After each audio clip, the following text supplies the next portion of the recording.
ghostly echoes of a plane crash that happened long ago. And that is the news. Awesome. Thank you very much. Adam Shadow live, everyone. Adam Shadow.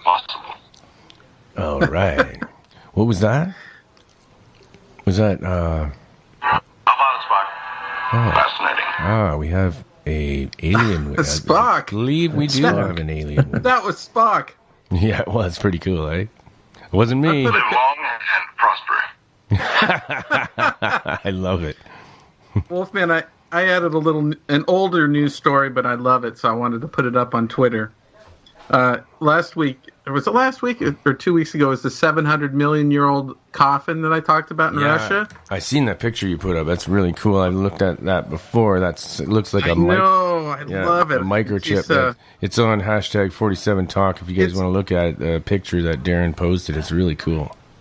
250 million year old rock, and it was in the rock when they chipped it off, and they noticed it, and they just go, "This is not natural," and it's not. 250 million years old is what they. It's hard to age rock, but I mean, it was definitely in there. I believe it. Looks like it turns the corner there, and it's part of the rock. So,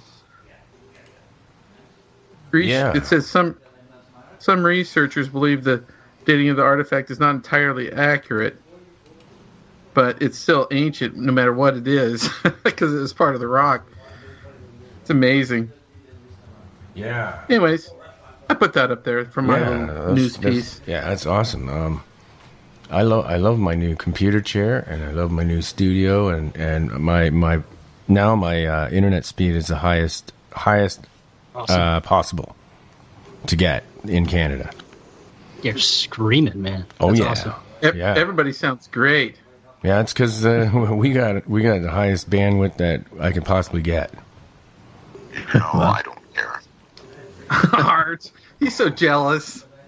Yeah. I have a new microphone, so hopefully I'm sounding better. Oh, everybody's got new toys tonight. Wow. Yes, turn your device off, please. I love that one. I got one. I got one for somebody. Coming up in a moment is Jeff the Gray. Wow. Hey, Wolfman, did you hear what he said about you? No, I didn't. But I think he once called me a... in the rituals of exorcism and is an eyewitness to the reality of the demonic, investigating cases of demonic possession and assisting in the exorcisms of humanity's most ancient and most dangerous foes. He will discuss his investigations into an inhuman evil that has never been explained, solved, or even understood. Wow. That's cool, man. I dig that. Hey, the chat room, Darren, they say you sound like a hippie. Hey, I'm a hippie. All right. We like hippies around here. Come on into the castle. Dig it, man. We'll play some psychedelic rock and roll. You can dance around with long hair, and sometimes the hair isn't even on your head. Well, I hope that's good. I don't know. Oh, that's awesome. Yeah. This is Jeff the Gray, co-host of Monster Castle Paranormal Radio on the KTLK Digital Broadcasting Network, thefringe.fm. Wow, Jeff, you're all over the place today, man. That wasn't me. Really? It wasn't me. That was an echo in time. Wasn't me. Oh, the Oracle. All There's right. the Oracle. Yeah, I think we should introduce the guest right now. All right, let's hear him. All right, we're gonna have to say, Tom Seward, you are the next guest on Monster Castle Paranormal Radio. Come on down. Are you there, Tom? Yes, I am. Right Welcome, on. guys. Nice to be on your guys' show. Yeah, I'm really happy to have you here, man. And talk about Indian time, how you phoned me this afternoon and invited me on, and here I am. So, way to go. It worked out. We finally connected. Yeah, and thanks to Spaced Out Radio and my friend Dave Scott for sharing his contact information. to make this all possible. And their show is on, and he's on right now with me. Like we kind of lock head to head against each other, West Coast to East Coast here. But he's on all week. I'm only on Friday, Saturday. Oh yeah. So he's lucky. Yeah, no, he's got a great show actually. And I heard, I actually listened in when you were on the show. So that's and Darren was the one who actually asked me to get you on. So I'm going to let Darren lead the discussion. Want me to I think. Oh, sweet. Yeah, because it was your idea. So here Okay. you have the floor, sir. All right. Hey, Tom, where did you grow up? I grew up in northern Vancouver Island for most of my life, British Columbia's coastal region, and lived in the city, Vancouver, for a few years as well when I was younger. But most of my life has been in northern Vancouver Island, and if I wasn't there, I was out to the rest of the coast of British Columbia being a commercial fisherman. Did you always believe in Bigfoot from the time you were young? Like, did your father know about Bigfoot? My father's Kwakwaka'wakw First Nation from northern Vancouver Island. They used to be called Quaggyudal or Quagyulf, but we refer to ourselves as Kwakwaka'wakw. So our whole culture is centered around our ceremonies known as potlatch. And you go to the potlatches, you see the different dances from the families, and you'd see the Junaqa, the wild woman of the woods, and you'd also see the male part of it during the potlatch ceremonies, and those, of course, are representations of Sasquatch or Bigfoot. And then you heard other stories about the spiritual creatures, everything from Quiquicwanala, Thunderbird, right down to Bukwus, which is supposed to be a bipedal, hair-covered, skeletal form-looking little creature that comes out onto the beaches at night to harvest its favorite food called cockles. So, cockles? Being a cockles, it's a type of clam. It sort of looks like a cross between a clam and a scallop. Well, how long did these dances go on for? Centuries? Go back to the dawn of our creation, since the time we became humans, thousands of years. Wow, so you grew up knowing that Bigfoot was real, or believing that he was, definitely, and everybody that is in your family believes? Oh, yeah. My mother's a full-blooded Cree Indian from central Canada, from Saskatchewan, and they even have stories of it. So it's, it's just part of our culture. It's even used as our boogeyman, where they tell you when you're a kid, and I say it to my kids as well when they're younger, that you have to always be wary that the Junaqa is always watching you, the female Sasquatch. She's not allowed to touch you, but if you misbehave, act up, be a whiner, be lazy, then pull a she temper will tantrum, eat you. The Junaqa is going to come and reach your hairy arm and eat you, grab you and eat you. Yeah, that's what they do. What about the male Sasquatch? What do they do?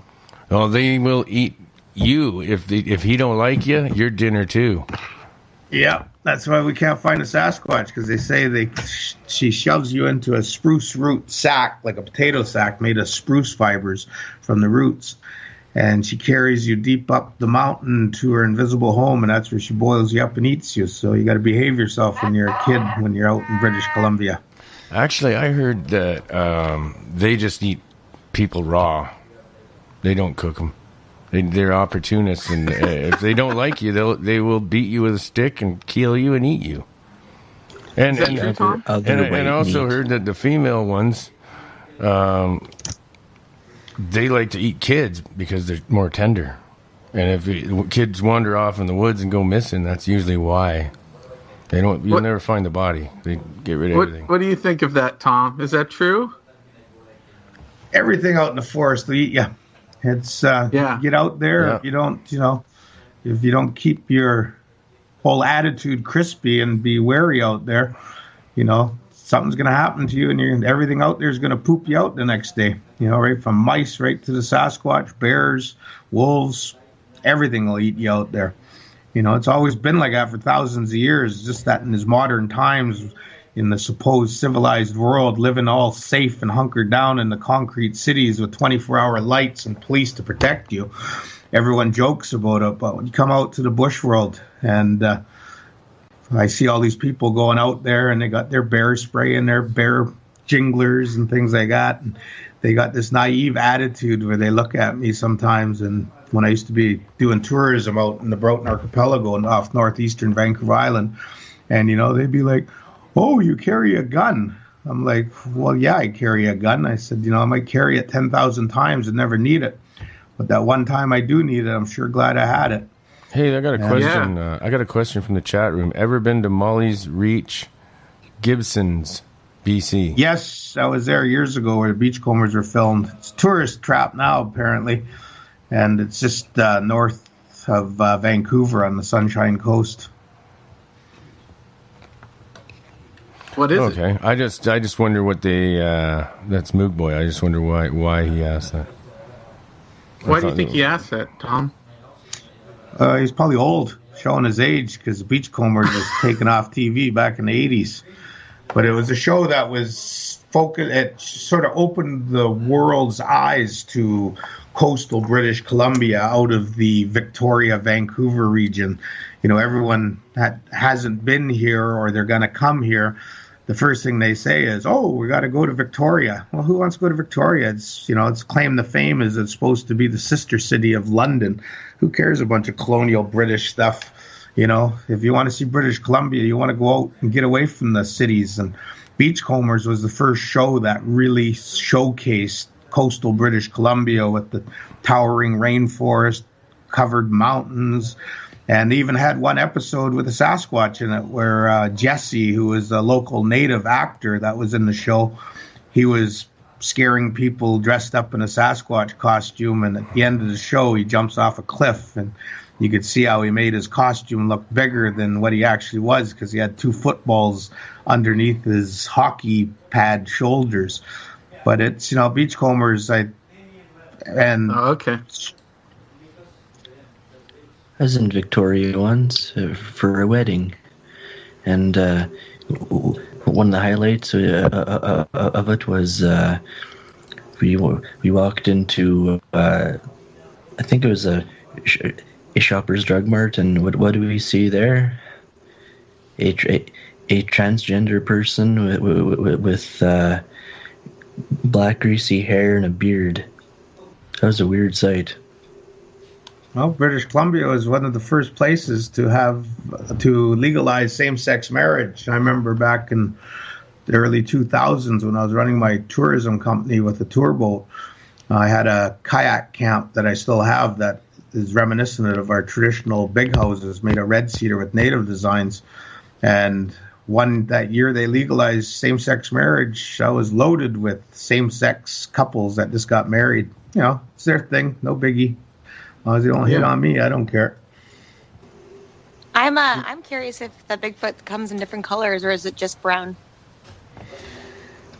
Out here on the coast, I've just heard basically the same as a grizzly, lightish colors to chocolate-covered leg and arms and a brown body.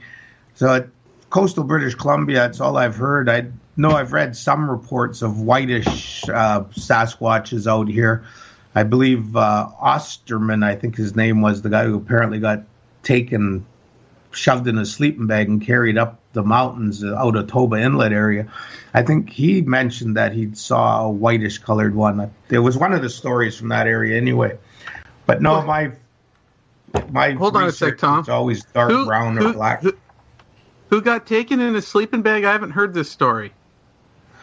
I'm going to have to do some studying there, pal. But anyway, his name was Osterman. He was a prospector back in the early 1900s, and he left Vancouver and went up the Sunshine Coast, just past Gibsons, where the Beachcombers were filmed. And he went up to, I think it was Toba Inlet. And he was at a camp, and he went prospecting, came back, noticed some stuff was all out of order, dumped pack sack and things like that, something that poked around his camp. He didn't think it was a bear, he thought possibly a porcupine. And then he noticed, strange things happening, feeling like he wasn't alone out there. And while he was just sleeping at night, something grabbed him when he was asleep in his sleeping bag, and he had his rifle in there. And all he recalls is just being squeezed into the sleeping bag and this thing running for quite a while. And when it put him down, he was in a overhang of rock, I guess he didn't describe it like a cave, but there was a family, a big male, a female, and I think it was 2 juveniles. And he was there for a few days until he, I think he made the big Sasquatch was interested in his snuff. Anyway, the thing gacked back his snuff, and of course, I guess it all started getting all coffee and everything, and then he tried to wash down the taste with a pot of coffee he had going, and that's when he made his big escape and got back to the coast. It's one of the most famous accounts of Sasquatch. I do remember hearing about it on TV. I saw something. So he was basically kidnapped. Yeah. By Sasquatch. And this is like in the 1800s, right? At late 1800s, early 1900s, somewhere around there. And then they went back up to look for him, and nobody else could find him. But he wrote about it and what he saw. He made it to a logging camp when he escaped, and then it was in the 1960s or early 70s, just before his death, Robert Osterman, when he gave his report, and I believe it was sent out on the media. So he was one of the ones that sort of, along with Roger Patterson and Bob Gimlin, that opened the world's eyes to the possible existence of a hair-covered bipedal creature that we share Turtle Island, North America with. Is there any chance that if Sasquatch was to, like, say, swim a lot near the shores, would they possibly gather barnacles? Well, it's one of the survival foods, barnacles, but I've never heard any reports of them eating them. Besides that, do they start building up in their fur? They just pick them off themselves, So, Tom, I don't know. I just threw the barnacles in because that's the key word for everyone to have to drink tonight. Barnacles? Yep. Barnacles is the drink word tonight. I think so, yeah. From Matt Reynolds in the chat room. I think that's what he meant. I'll take it. I'll take the cue on that with the first beer here. All right. Here we go. Wolfman's going to get drunk. I'm going to get crazy. Does a Sasquatch ever get confused with other animals, and what kind of animals, if it does? Get confused in what regards? People seeing them and confusing the creature? Yes. What they actually saw? Oh, yeah. Look at the bears. Bear gets mange, and if it's a juvenile and it's standing up, it almost looks like a bipedal creature, or in fact, it's just a black bear or a grizzly bear. A lot of people make mistakes because most of the people that are going out there are a bunch of concreters anyway. They don't know bugger all about the bush. They go out there and they see something, and they jump to conclusions, and next thing you know, it's turning into orbs and mind speaking with them and all that woo stuff. That's just all fear factor. Yeah. So if I was going to go into the woods, I think I'd want to go with you. Have you ever run into anything that, besides Bigfoot, that you needed to use your gun on to protect yourself? Good question. I'm going to plead the fifth on that one. Come on. Hey, have you got a question from the chat room? Yeah. Is the Chupacabra real? No comment on a bunch of stuff I don't know about. Okay. I just thought you may have known through native folklore that's passed down through like tongue. And that way, I know that the natives have a lot of history that they keep just by passing down by tongue. And it's not ever written down.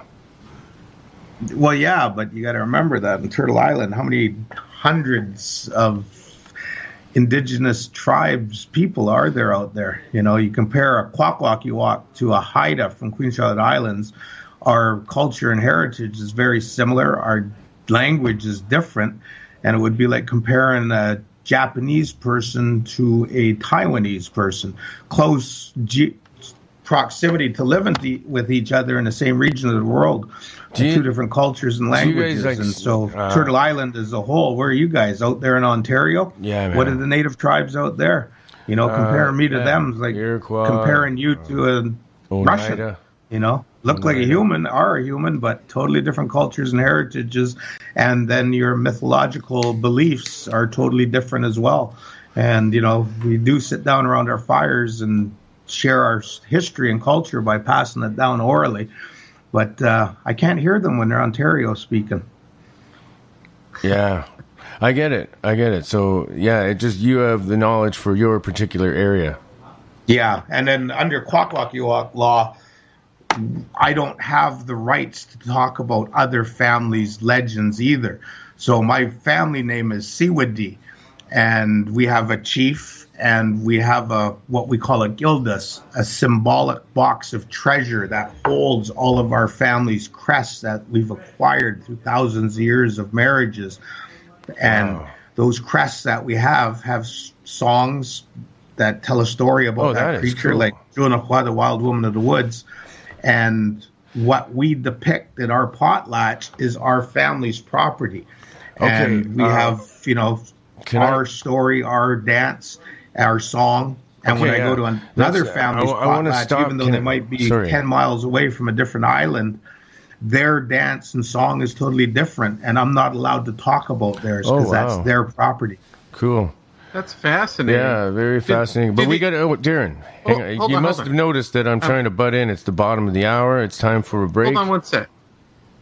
We got a music break coming up. Well, yeah, and I liked that he was talking about music and dance, and I thought it was a perfect time for me to put a song on. Can I ask one quick question? All righty. So with all the different dances, is there any way that we're recording them, and do you ever share it with the outside world? Absolutely. White man's magic, no offense to any of the Caucasians out there, but, you know, that would be me. The internet, you know, YouTube, you just go in there and type Kwagiyudal, Kwakwaka'wakw, Coastal First Nations dancing, and you can watch for hours all the different dances that families have videotaped and shared. I'm so glad that we're not losing the culture and the dances, and that's amazing. I didn't know that. All right.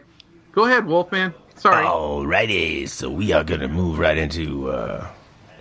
I picked a really cool song for you, folks. This is a new one from Dean Brody, Time.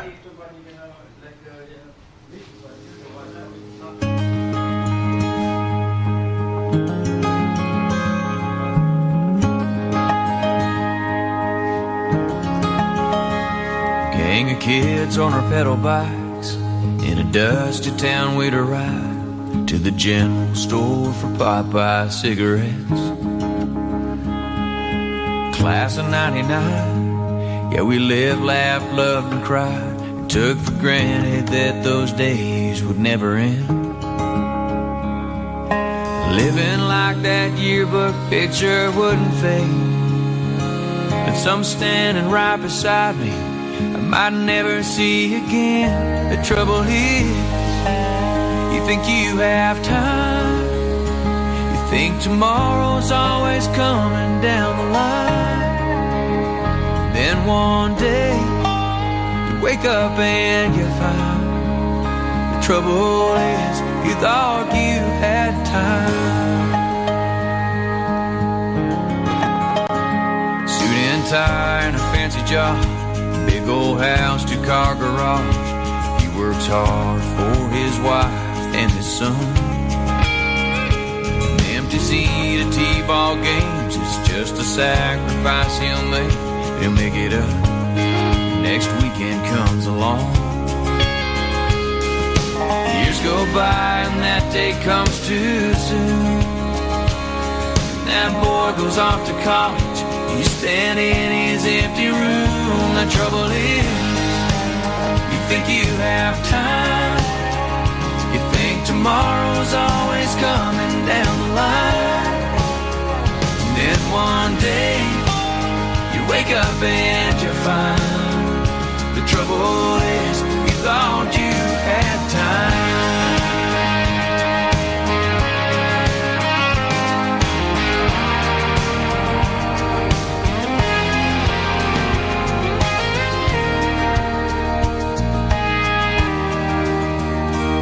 gun shells and a tackle box on the floorboard of a truck. Morning sun, burning fog off a lake. A teenage girl with her granddad, he takes her fishing, but he feels bad 'cause she can't take her eyes off that old Facebook page. But someday soon, who knows how long, she'll look up from that phone and he'll be gone. The trouble is, you think you have time. You think tomorrow's always coming down the line. And then one day, you wake up and you're fine. The trouble is, you thought you had time. The trouble is, you think you have time.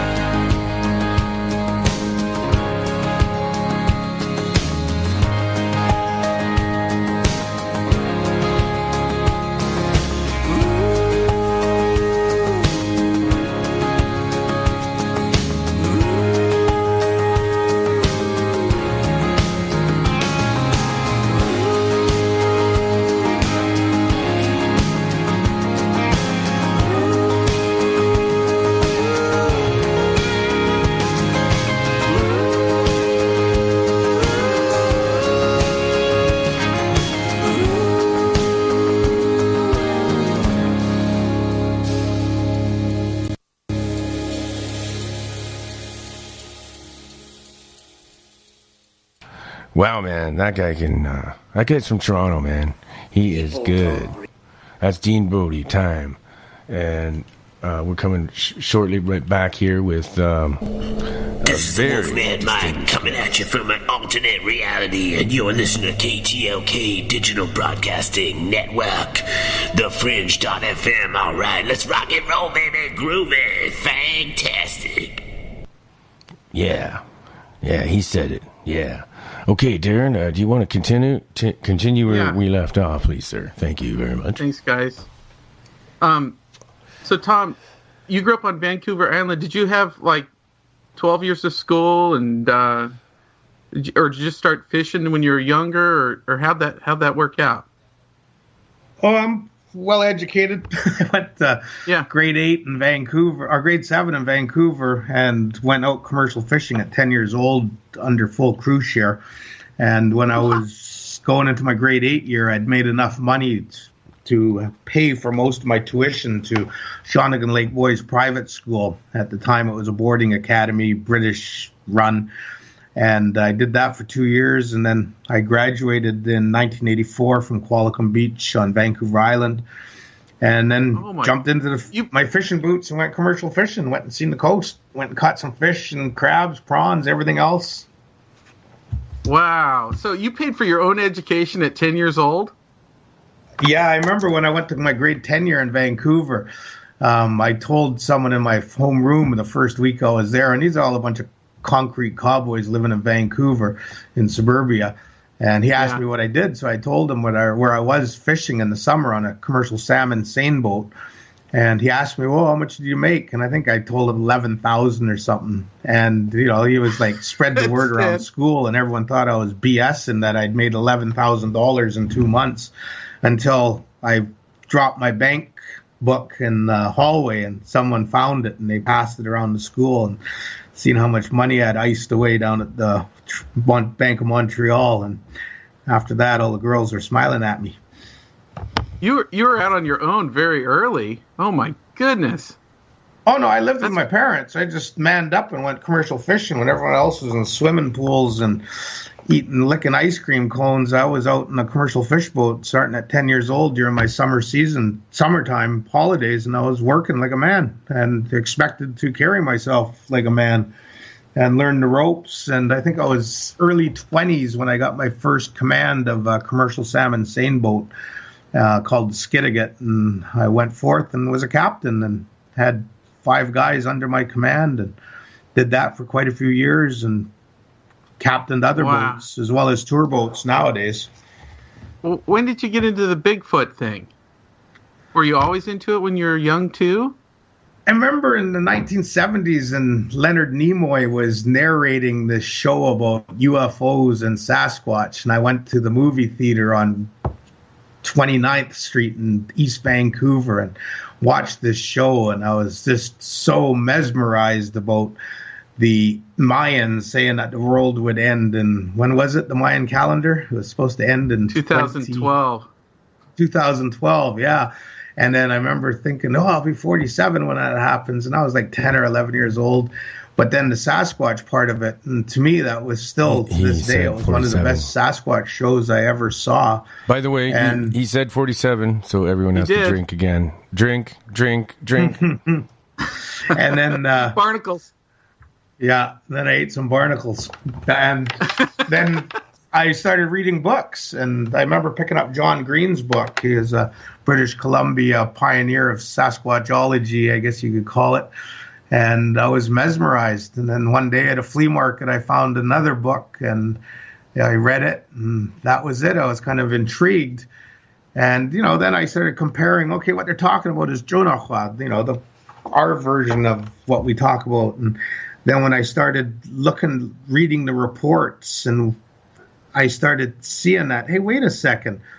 The way these people are talking about what they've seen of a hair-covered bipedal creature is indicative of what I see in a potlatch being danced on the floor, be it a Jonahua or a Bukwis. But we got to remember the Bukwis is a spiritual creature to the Kwakwaka'wakw, and that's what realm it belongs to. But the way it puts its arm up in front of its face when it comes out onto the dance floor and uses its foot to dig in the dirt floor of a ceremonial big house, what the dancer's showing you is an ancestor who'd seen a Bukwis come out onto a beach at low tide and shy, putting its hand in front of its face and moving like a little bird, twitching and bouncing because I guess it's afraid of other creatures or being seen. And then it digs up a cockle, this type of shell that's not related to the barnacle, drink boys. And all of a sudden, it grabs, reminiscences of grabbing cockles, and it leaves the dance floor.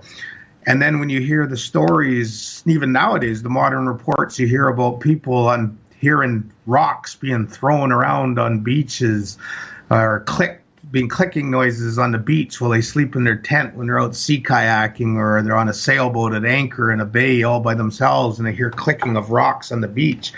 That isn't rocks. What it is the Sasquatch, Bigfoot, smashing cockles together so that the shells will crack and they can get at the meat inside. So that's the clicking noise they're actually hearing. So besides the books, did you ever run into somebody that was an eyewitness, or did you ever see a Bigfoot? Early 90s, I think it was 89, I was sent to my abandoned Indian village in the Broughton Archipelago off northeastern Vancouver Island at the top of Johnson Straits in this labyrinth of islands. It's like your guys' is like our salad dressing, 1,000 islands. That's what it's like up there. There's so many islands. But my native village is known famously as Mamalalakula, village of the last potlatch. And I was sent in there to be a native watchman and guardian to clean up this village that was abandoned for 20 years out in the middle of Timbuk flipping nowhere. And when I went out there, it's bush. I had an 18.5-foot speedboat. We had a budget, so we brought in a 26-foot trailer and put it on the island at a beach behind the village. And we lived out in bush, and all of a sudden, we went in to shut the camp down at the end of the summer in about middle of September. And my non-native friend who came in with me, who was one of our workers, he saw something jump up behind the trailer when we went and brought our supplies there and bolted into the bush. And he didn't say anything then. It wasn't until the next day when he said, that wasn't a goddamn bear, Tommy. That was a bloody Sasquatch yesterday. It was sleeping behind the trailer. And when I went to the trailer hitch to bring the 12-volt battery there for the light system and radio in the trailer, I spooked it. It jumped up and it ran on two legs through the bush. And then a couple years later, we went in there with my commercial fish boat and anchored out a couple days before a salmon opening at the end of September, beginning of October. And lo and behold, we heard something on the beach, put our spotlight on, and there was two of them, a big male and a female. And as soon as I hit them with the spotlight, I don't know how many candle watt it was, but it's like those big spotlights you can buy in Canadian Tire or any other Walmart. These things looked like humans with 2 legs, 2 arms, and heads, but they were covered in hair and they were bloody big. And that's when I had my first sighting, and it lasted for over an hour and a half, 2 hours. And it's written about what happened was when I got back from fishing that week, I went to my parents' house and told my dad, and my dad said, "Hey, you know what? That's kind of ironic that you had this incident." He goes, "Some guy just came and banged on my door. His name is Dr. John Bindernagel. He lives on Vancouver Island, and he's a Sasquatch Bigfoot researcher." And that's when he first started researching the creatures. Now, Dr. John Bindernagel, my good friend, has 2 books published. He's in all the conferences and television shows. And he was the first person I went to and told my report to, who was a researcher. And that's when he sparked my interest by educating, like I like to say, edumacating this Injun about Gigantopithecus blackie and Homo. Well, not back then, there was no Homo florensis, but there was Homo other things, and teaching me about migration patterns of the Bering Land Bridge and the possibility that these things may be a primate. And then where else homos? Taught me the scientific perspective to these creatures, educating me about epidermal ridges and cranial brows and different things. And that's when I really became interested in finding these creatures. And because I was a hunting guide for many years for grizzly bears and black bears and living out in bush for almost 30 years, I was out there. I was looking for them. Still am. Tom, can we go back to when you were on the boat out in the ocean and you saw them and you lit them up? How far off the beach were you? Probably about 100 yards, 80 to 100 yards. Not that far. We're commercial fishermen. We know the area like the back of our hand. Plus, I'd lived there, so you want to get tight on the beach so the wind comes up, you don't get blown out into the main channel. And it was pretty neat seeing them in the light, seeing their eyes. An hour and a half. What did they do that whole time?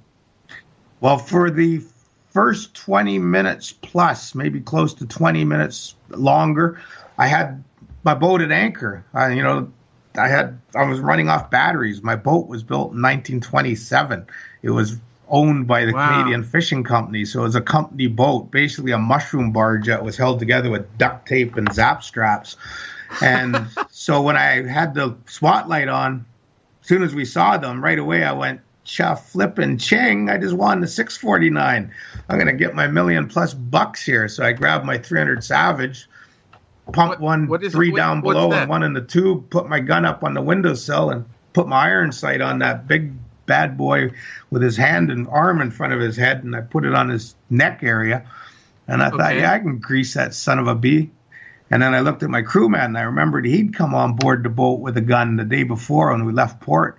And he's a native guy, a bushman. So I'm like, hey, Dean, go get your gun. So he ran downstairs to the crew's quarters and comes up with a gun case, opens it up, puts his rifle on the starboard rail, and it's got a nice big scope on it. And I'm like, hey, what are you aiming at? And he goes, I got it on the neck, crosshaired. And I said, okay, I'm on the upper part of the sternum. I said, I'll give a 3-2-1 count and let's just start squeezing and pumping lead in that son of a bitch. And you wanted to kill it, huh? What, did it seem like a human to you? Yeah, I was young, dumb, and stupid. No, that's fine. I understand that. But so you chose the male to aim on.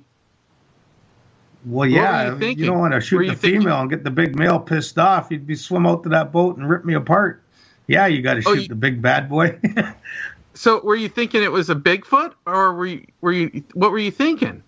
I wasn't thinking nothing. I knew damn ace to spades that was a goddamn Bigfoot standing on the beach or kneeling on the beach looking at my spotlight, blinded by it. So, were you thinking you wanted to kill it and prove that it was real, or were you just? What were you thinking? At that time, there was a rumor going around that UCLA in California had $1 million on the table, hard cash, ready for the first one dragged in. And I'd also heard a rumor back then that the Smithsonian Institution was going to start at $1.5 million for confirmed proof of the existence of Sasquatch Bigfoot.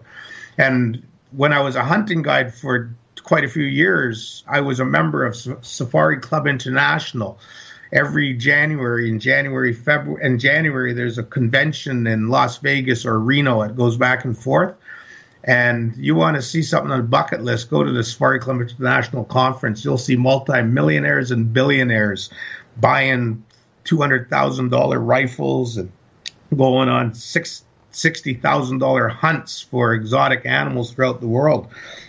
So nowadays, if you go shoot a Sasquatch, yeah, there's some rich bugger wants to get it taxidermied and put it in his collection, or some university or museum. We you got look at thunder here, Seattle and Toronto. They both got Space Needle towers. They both charge $40 to get your butt up there to look around at a concrete jungle. Now, can you imagine if you had a Sasquatch sitting on ice in a display case? Well, look how many millions of people go to see Chairman Mao and is it Stalin or Lenin? They got iced in Russia. So yeah, you get a Sasquatch, you're so buck rich, boy. You're Savage, and he had his gun. What happened? I asked Dean. I said, it looked like rifle's a rifle with a scope on it. Especially a Remington. They all look alike, different calibers, mind you. So I looked at Dean. I said, "Hey, Dean, what size gun is that?" And he goes, "243." And right away I thought, Jesus, that's this little pop gun. And I'm thinking, geez, that thing's big. I don't want to piss it off and wound it. And then my girlfriend behind me, she's squealing like a stuck pig that, you know what's going to happen, Tom, the Indian legends and stories. You're going to be cursed. You're going to either die violently or me and my kids will die violently. You're not supposed to shoot it. You're supposed to respect it. And that's when I just went, Dean, barrels up. We're not going to do it. And so we put our guns up, and Dean goes, "Oh, I'm glad you said that, boss." He goes, "Because I really didn't want to squeeze off. That thing's big." Hey, dude, like, I gotta tell you, Tom. Just when you were talking about the gun, it clapped with a really loud bang of thunder here. We got a thunderstorm out here in Guelph, Ontario. It's the first one we've had since last year. Quick when all the thunderbirds flying overhead, blinking, and you got lightning flapping its wings, and you have thunder. Yeah, we got thunder. Oh yeah, pretty cool. Lightning too. Yeah, I like it. It freaked me out though. I haven't seen that for a long time because you don't get that in the winter. Huh. So Tom, what did you guys do? You watched him for another hour and 10 minutes. Put the guns away and we had the spotlight on. At one point I was on the bow jumping up and down trying to get the things to move. Like the female had her back to us when I put the spotlight on. She dropped on her hands and elbows and knees, and you could see her ass pointing at us, and you could see her right eye reflecting under her, like her armpit, as she's peeking back at the boat in a fetal position, with her knees and elbows and forehead pressed into the ground at the high tide mark. The male was maybe 10 or 15 feet higher up the beach in the grass, and he just dropped onto his left knee, and his left arm came up in front of his face. And I can still remember, you could see him breathing because you could see two eyes reflecting, then 1.5, then 2 eyes, then 1 eye. You're breathing and your arms moving, and that's what we were seeing. And, after we put the guns away, we were just trying to get him to stand up. My girlfriend ran to the galley, ripping drawers apart, and got a 35 millimeter Instamatic camera, come running up, turned it on, click, no film in it. Ripped the covers apart again, couldn't find any more film. So we were trying everything, and then finally, as a captain, and even though I was young and dumb and stupid and back in my 20s, I thought, geez, this boat's old. Those batteries got a lot of draw with that spotlight on and the interior lights. So I said, well, we better start the motor up. So we started the motor up, turned the spotlight off, of course. And but when we turned the spotlight off before turning the motor on, you could hear they got up, and you could hear like walking through the grass, but quietly. Then all of a sudden, the wall of rainforest being opened up, the branches of the spruce trees and the hemlock, and it walked into the bush, and you could hear a little snap, crack of footsteps. Then all of a sudden, you just heard this big crunching, falling, cracking, smashing, thudding woomph of a dead tree being pushed down. And there was no wind.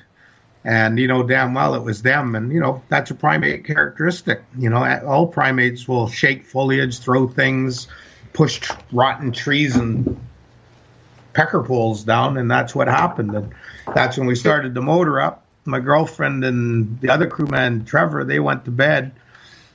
And about an hour and a bit later, after that? Dean and I were BSing away. And we turned the motor off and we went up onto the bridge. And we're just sitting there listening. And the head of the bay, you heard what we call a blue heron. It's like a crane out here on the coast that when they get spooked and they fly away, they make a real pterodactyl kind of whack, whack, whack, whack. Well, something spooked a blue heron deep in the bay, and it come flying out past